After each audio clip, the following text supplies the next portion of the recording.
Good win number 50. And actually, I was in this game. I left before Turner could get another triple double. Turner became the second Blazer player to ever get a back-to-back triple double since Clyde Drexler. How is this possible? How is this possible? Well, this game though in the first half was just terrible for Portland. In the second half, that's where they decide, we'll go back to the way we were. And it's Cantor. Let's see. How much averaging have you been doing of points since Nurk got injured? Let's see. He has averaged 17.6 points a game and 11 rebounds. So he's basically gained double doubles. Damian Lillard. Oh my god. Nope, that's actually the Grizzlies. My bad. But still, I just want to bring that up. Okay, well, the Grizzlies, though, in the first half, like I said, they looked like they were going to make this a close game. But the Grizzlies had too many injuries, and really, yeah, too many injuries for the Grizzlies, so they were not going to win tonight. Well, Damian was 3 rebounds short of a triple-double. I think that's like, God, how many times has it been to be 3 or 2 rebounds to get a triple-double? I think that's happened 5 times this year. Cantor, like I said, he's now averaging 17.6 points per game and 11 rebounds. So he's been doing great so far with Portland. His free throws got to get better, though. I'll have to say that right now. His free throws got to get better. Rodney did okay. He had some defensive moments, but not a lot. Harkless did decent. And Turner, once again, with that triple-double. In the last 2 games, only 1 missed shot, which is impressive. I never thought I would say that. Seth Curry did not have a game that I thought he would normally have, but a win's a win still. Zach Collins did great. Jake Layman did decent. Simons gave with Mr. Evan Turner triple-double man his second triple-double of the season. Field goal percentage, personally, I think Memphis played better, but somehow still found a way to lose. The rebound game is what mostly killed them in the assist. Overall, they played decent until that second half, and I have no idea what happened. So, overall, what do I think about this game? Well, Portland got its 50-win season. Their first 50 or plus win season since LaMarcus Aldridge, his last year in Portland. So, if only Nurk was with us, I'm telling you, this would have been even more special. I mean, and Paul Allen would have been proud to see this team. He really would be proud of them to finally get 50 wins. And they got potential to be 50 plus for the first time since Aldridge in his last year in Portland. I don't know how this team really got better. I don't. In the beginning of the year, I said the Blazers are going to be a 5th seed. Now, they still have a potential to be a 5th seed. There's still plenty of games left for Portland. As right now, they're trying to fight for that 3rd seed, but Houston won, I believe, already won.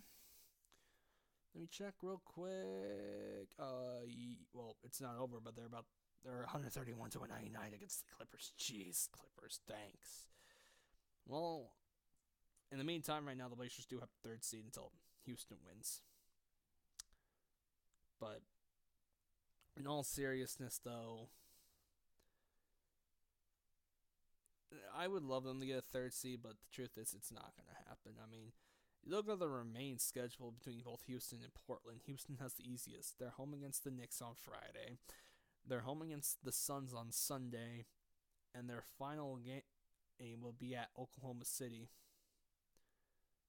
So really, there's not a lot of games left for the Rockets unless they can. Houston will have to at least lose to the Thunder, and Portland will have to find a way to not lose to Denver. Because you're looking at the schedule remaining for the Portland Trailblazers, and this is a division title battle with the Denver Nuggets. Friday at Denver, then Sunday at Portland, then they go to the Lakers. Ooh, I want to beat them so bad.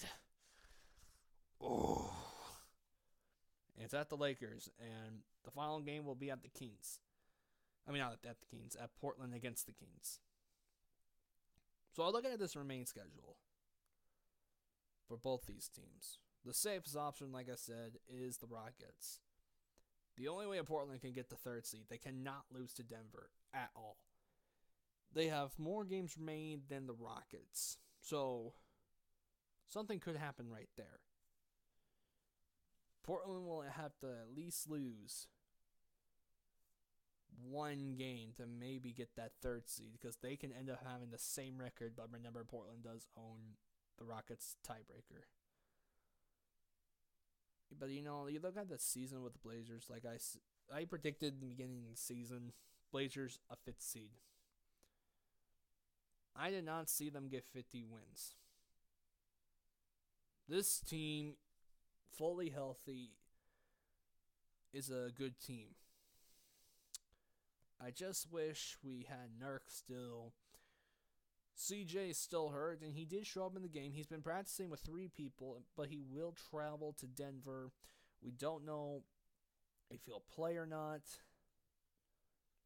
but we'll see. Hopefully he does. But when we look at Portland this year,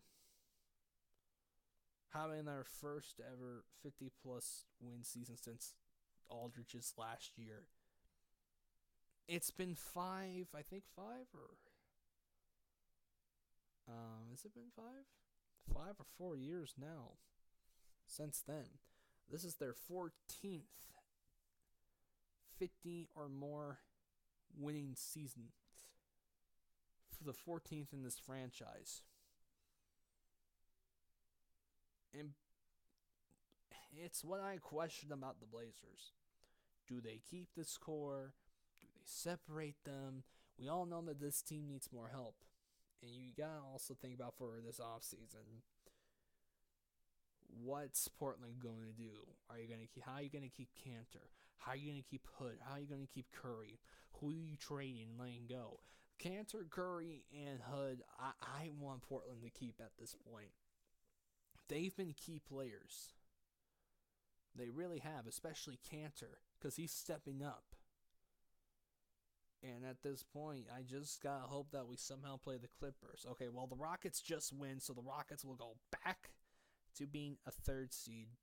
And still, I feel like we're gonna end up being the 4th seed. And the only team I don't want to play is the Jazz. And really, Portland, I don't think, has any answers for the Jazz, to be quite honest with you.